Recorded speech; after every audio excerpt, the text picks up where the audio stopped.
With the latest IRCC news that were implemented or released back on the 22nd of January, many students decided that they will shoot for master's degree. And so in this video, let's talk about the reasons why you should consider a master's degree and eliminate all the possible problems that you will encounter on the way if you did not consider a master's degree. Hello everyone, this is Coach Rice and this is Quest Canada. And the first reason is you will not be affected by the application quota. A couple of days ago, the IRCC released another news wherein they said that there will be an application quota itself for 2024. There is a 600,000 cap for applications that they will accept for this year. Therefore, if they have achieved that cap in 2024, they will not accept any more applications. Aside from the application quota, there's also a quota of 360,000 approval of study permit for 2024. What the IRCC said is that if they have received 600,000 plus applications and they have not achieved the 360,000 approvals, then they will increase the application quota as long as they have not achieved the 360,000 approvals as yet. Nevertheless, you will be facing the problem of application quota and study permit quota if you do not take a master's degree. Those are two reasons that you will eliminate right off the bat if you take a master's degree. And the third reason is, well, you will be with your partner the moment you move here together with your children. And having a partner, if you're a family, a master's degree without a question, without a slight doubt, a hairline of doubt, a master's degree is definitely applicable. If you're a family of 3, a family of 4, the bigger your family is, a master's degree will make more sense. Now, you also have to consider, will your finances be able to sustain, or are you able to prove that you have the proper finances for it? So there are other things that you have to consider along the way. Nevertheless, having a family of 3 or 4, you should consider a master's degree because you are able to bring in with you your partner. And the fourth reason that you will eliminate off the bat when you take a master's degree is the letter of attestation. The letter of attestation, I will tackle this in a little bit more details in my future videos, as the government and the provinces have already released some information on how the letter of attestation will go forth. Nevertheless, you do not have to worry about the letter of attestation. You can move forth right this very moment if you did decide to go forth with a master's degree. Now, many of you will say, yeah, but the admission requirements for a master's degree are so much tougher than a regular program. And I would say yes, but you also have to consider there are a lot of schools across Canada. There are a lot of schools across Ontario, across Alberta, across Atlantic, Manitoba, and Saskatchewan. Not every one of them will have the same admission requirements.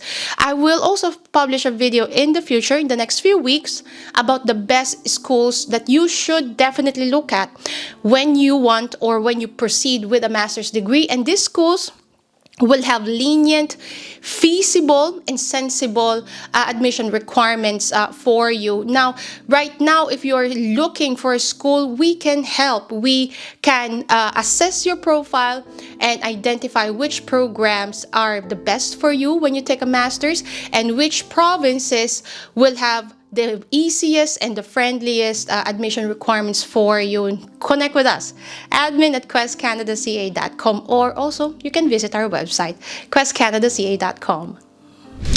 Another concern of many students is the IELTS requirements, because many schools, or most schools as they think, require IELTS only, but that can be really wrong. You just have to research properly, because there are many universities that accept Duolingo as well. Only with these universities, the minimum grade is normally between 115 and 120. They will not accept lower than 115. With regular colleges, they accept 95. So there is a significant difference there. Nevertheless, a Duolingo is still doable. There are actually some colleges that offer post-secondary and post-degree or diploma programs, and these schools, just like Coast Mountain College, they now require their students to take IELTS. And there is a minimum of 6.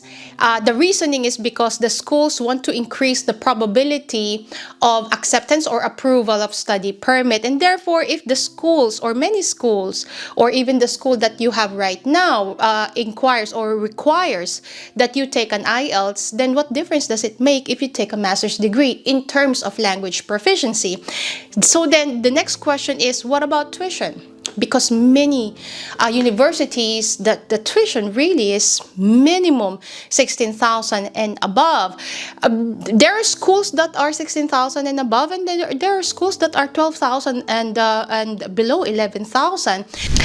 Guys, if you think that this video gave you a direction somehow on your master's degree journey, please let me know by subscribing to this channel. Again, the key here is to research properly and truly identify the various schools across the provinces that are best fit for you. Now, having said that, my top tip really is, as much as possible, guys, please stay away from Ontario, because as I have mentioned many times on my previous videos, Ontario receives almost half of international students on a yearly basis, and Ontario is carrying a huge burden to provide jobs, to provide PR, to provide housing to international students, and you don't want to be part of this problem. Ontario will be affected significantly when it comes to capping, and even if you do masters, stay away from Ontario. Another province is British Columbia. Stay away from British Columbia as much as possible, because these two provinces will take most of the hit during the capping of the in this year, since the capping is already implemented. Now you will say, yeah, but I will take master's degree anyway, so I will not be part of the capping.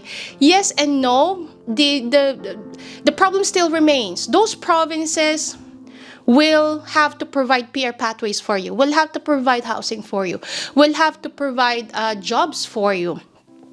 Whether you will do masters or not, those problems still remain, and therefore you do not want to face those hurdles. The reason why I always urge everybody, consider other provinces. There are many provinces that will welcome you across Canada.